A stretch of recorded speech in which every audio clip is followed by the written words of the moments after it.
So, Mr. Haupt, what we want to do here for the students in economics is go through some of the quiz questions.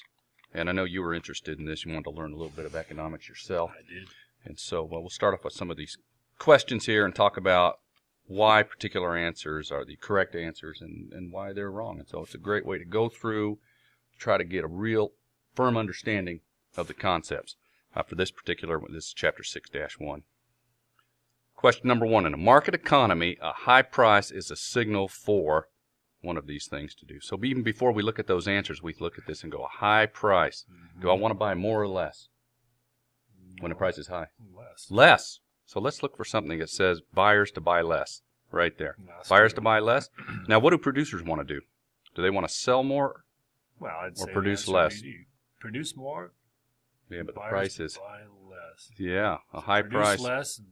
Well, producers actually want to make a lot of money. Right? They want to sell it for a high price. Right. But we want to pay a low price. So, in that case, does this make sense? Producers to produce more. If they can sell it at a high price, do they want to produce more stuff? It would cost them too much in production. No, selling price. Selling price? Selling price. Well, a high price. Yes, that's right. Yes. And buyers to buy less. You see, because we have different goals. You see, we want to save money. They want to make money. Right. And so that's why D is the best answer here. Producers to produce more stuff and buyers to buy less of it. That's right. Right now, pickup trucks are expensive. Mm-hmm. And so they're trying to make more pickup trucks because people are buying them. Okay. Yeah. So but as those prices go up, people will start buying less of those. Right. So. Gotcha. Question 2. All of the following are characteristics of rationing, except. All right. So that means all of these are true except one of them. One of them is false. The exception is what we're looking for here. Rationing is often viewed as unfair. Well, that's true. Rationing is viewed as unfair. Mm-hmm. Yes, it is. Because if we were rationing gasoline for, let's say, all the teachers here at school, all teachers get 3 gallons of gasoline a day. For me, no problem. For you, problem. You got to drive from Klamath Falls. Right. It's fair, but it's not fair because, well, you have to drive a long way. Right. Well, then I could have the reply to you, well, why don't you move closer then?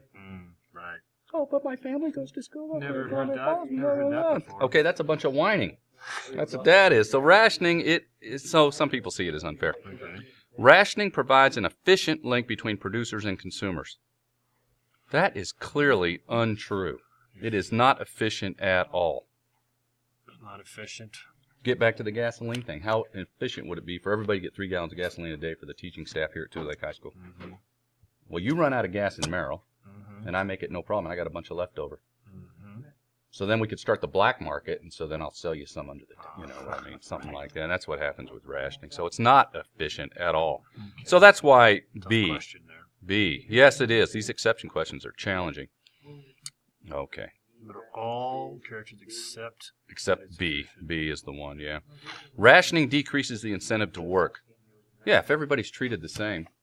It'd be like we talked about in class the other day. If everybody gets an A, no matter what, you get an A. Then you're not. You know what I mean? It's all cool in the gang. Incentive. There's Gotcha. no incentive. Right, right. Uh-huh. Oh, what else? Rationing creates high administrative costs. Absolutely. If we're going to get back to our gasoline, somebody's got to manage giving you 3 gallons a day and making sure, blah, blah, blah. And there's a whole bureaucracy that gets created to manage the equitable distribution of goods and services. So, 3, economists think of prices as a system because, all right, a system. They convey allocation information to other countries. We don't care about the other countries in this context.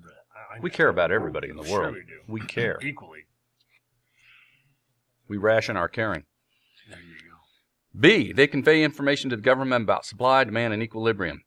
No, the whole idea about a price system are free markets, about people independently making decisions without the government telling them what to do. So that one clearly is not right.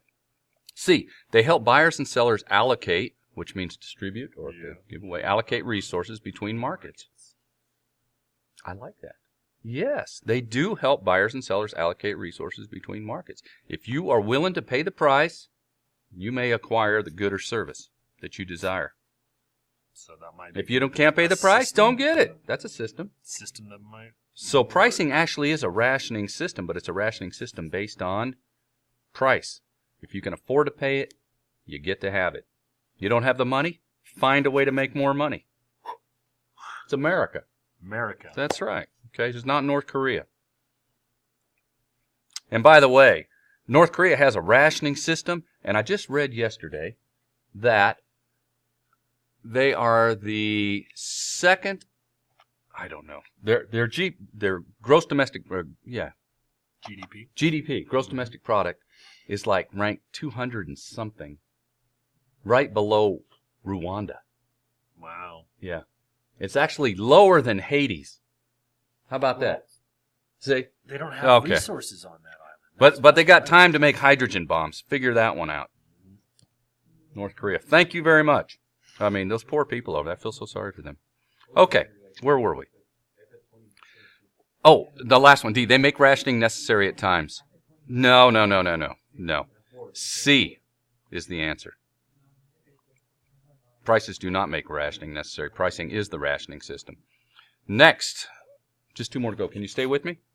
Okay. In a market economy, a low price is a signal for. Okay, so we started off with the high price. Now we're looking at the low price. In a market economy, a low price is a signal for. Sounds like there's excess supply. Maybe I'm not looking at your answers. Well, just a low price. Think of when they're running a sale on something. What's the point of running a sale? To liquidate everything. Make way for new products. You want to get rid of stuff. You want to get rid of stuff. You have a surplus of merchandise. You want to get rid of it. Right. If it's a low price, does that tell you to buy it or to not buy it? You mean buy it. Buy it. We want to buy it. So let's look for buyers to buy more. Buyers to buy more. And Sellers to produce less. produce less. You're right. So C C. again. C. When in doubt. Right. Producers to produce less and buyers to buy more. Very Yes, good. That makes sense. It does, doesn't it? Mine always makes sense. Number 5. Prices perform the allocation function well because they do all of the following except. Prices perform the allocation. Okay, so all of them are true, once again, except something is not right. Provide neutrality, favoring neither the producer nor the consumer. That's true. It is. It's neutral. I mean, it's unbiased. Right. Yeah. Once again, if you make it, you have the opportunity to sell it for a certain price. If somebody doesn't want to buy it, they don't buy it. We don't force them to buy it. So it's not a rigged system. Mm-hmm. Provide flexibility, unexpected shocks. Flexible. Prices are flexible because you can change them. Think about how often gasoline changes price. Or a sale is a 70% off if they still are going to make money, so they can knock it way down. Way down. Yep. Thinking you get a great deal and are still making money. Yep. So that one's true. Right. Provide ways for consumers to make decisions. What's the first thing you do when you go into a store and look at an item on the shelf? Let's say you're shopping for apples. Yeah. Do you look at the price per pound, or do you just buy them? Look at the price. You look at the price, absolutely. How about if you're shopping for a car? Do you look at the price? Of course. If you're looking for a house, do you look at interest rates for loans? Of course. Absolutely. Any responsible consumer would. So, prices do help you provide a way to make decisions. Very important. In fact, it is the key way that we make decisions in our economy is based on the price. Look at all the kids that are trying to go to college right now. What are they considering? Are they considering cost? Look at the price. She was doing a price comparison yesterday for colleges. Mm-hmm. Who was that, Irene? Yep. Yep. That's right. Yep. Now, of course, if we win that lottery this weekend, we're going to get $13 million apiece. And so Caitlin wants to go to, it doesn't matter. Cost is not an issue at that point, is it? That's right. We don't need that to make our, but generally we do look at the prices. And then D. So all of these are true so far, so the answer must be D. Enable the government to use rationing. That is not the point of prices at all. So it's clearly the obvious wrong, very, very wrong answer. So students, if you see that one D on the quiz, no, the answer is not D. The answer is enable the government to use rationing, because I'm going to make that the same answer? D? Probably not. Probably not. Test might be a little different than that. All right. Well, I want to thank Mr. Haupt for coming into Room A today and helping us work through some of these quiz questions My pleasure. to enable you to do the best you can on a Chapter 6-1 quiz. Once again, thank you for watching. Mr. Haupt, thank you. Let's do this again. And I hope I can come into some of your biological sciences and help out with those at some point, too.